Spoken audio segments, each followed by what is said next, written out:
Hello, what's up mga ka-viewers? Dito naman ulit tayo. Balik ulit tayo dito sa may tabing dagat. Ayaw.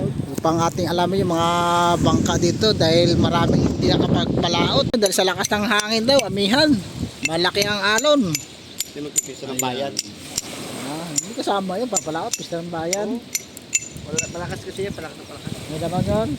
Hindi dapat kinapista. Ganda yung ganda ng guys. Ayan, Kulay ng bangka ko guys. Orange na orange. Yung bangkay mo. Ayan o, tsaka itong... Ito ang bangka ni Idol Calvo. Yan. May isa o. Ang laki. Dalawa yung bangka niya rito. Yan. Kaya yung pangalan niya Ramos. Yung mag-anak ni Ramos. Ayan o. Ramos. May Siman, Marabilis, Bataan. Yan ang bangka Yan ang niya. lugar namin. Guys, Ito ang lugar ng ano. paki-like and share and subscribe nyo na lang po ang Lugar YouTube ng, ni ano? Marcos Taas. Lugar ng Barangay Sisiman, Marabilis, Bataan. Yung tabing dagat, maraming basura. Ayan o. Makikita nyo sa kabila yung giba-giba na yung ano na yan o. Aayusin pa ba yung ano na yan? Hindi na. Yan. Bakit hindi pa nila tanggalin yan para lumuwag dito? Yan, binapakpak na nga yan. Yan. Kaninong bangka dati yan? Ha? Kanino? Ate Bibi yan. Tsaka dapat pati ito, dyan. Lahat ng ano dapat dito, lahat ng bangka na hindi na pwede, dapat yung tinatanggal na para maging maluwag. Para lumuwag ba? Para malinis dapat yung tabing dagat. Kaya lang dito, pag nilinis, 1 oras lang, tuwing Sabado. Dapat lang. Oo, 1 oras lang. Tapos, ang pagdadagdag naman ng dumi, 6 na araw. Mahigit. Ayan. Kaya wala tayong mabiling gaanong mga isda sa ano, sa palengke. Kasi yung mga bangka na yan, oh, ayan ang dami oh. Tambay. Nandito sa tabi.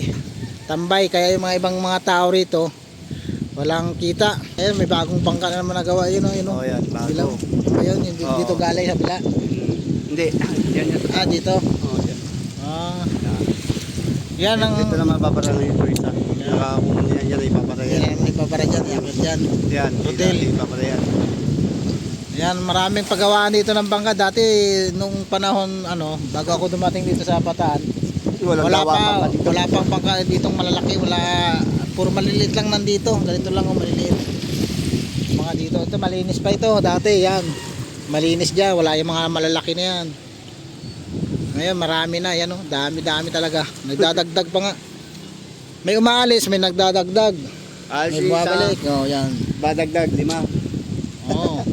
Ayan, Ang iba dito mga galing ibang lugar eh. Mga bangka rito yan oh. Quezon. Sa Quezon ng iba dito ginagawa. Mindoro. Yan, doon galing dito ginagawa sa ano. Ito, wala na to, sira na rin to, patagilit-tagilit na ron. Ano ba yan, re-referent din yan? Oh yan, pero yan. Pero ang tindi ng tao no, kahit wala silang kita, may pang-inom. Oo, di ba? Oo. May pang-inom sila araw-araw, sarap ng buhay. Ayan po. Ayan. Agaw na. Ayan mga viewers, update ko lang to yung mga bangka dito kasi ang iba nga hindi nga nakapagpalaot dahil malakas ang hangin. Sobrang laki.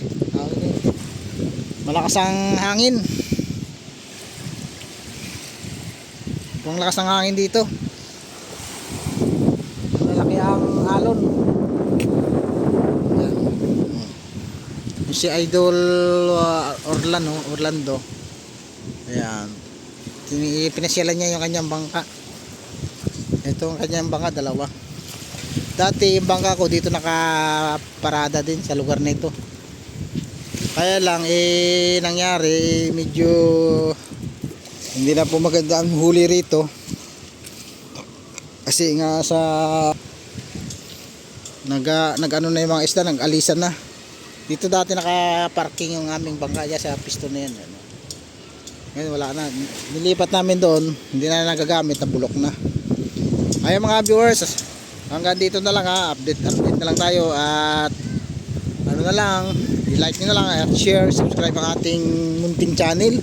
Sa ating mga viewers dyan na walang sawang sumusuporta sa ating munting channel, maraming salamat sa inyong lahat. Magandang araw sa inyong lahat. Ingat kayong lahat. Hayaan nyo at susuporta din ako sa inyong munting channel. Ayan, mo may apoy dito sa may mo, baka lumabas yung apoy dyan sa bangka na maliliit. Ayun oh. Yung talsik ba ng apoy kasi lakas ng hangin, baka pumunta dyan masunog yung mga maliliit na bangka. Ayan oh, lakas ng hangin, tumatalsik-talsik yung apoy oh, lumalabas. Ayan, abangan natin yan mga viewers. Ayan, maraming salamat muli sa inyong lahat mga ka-viewers.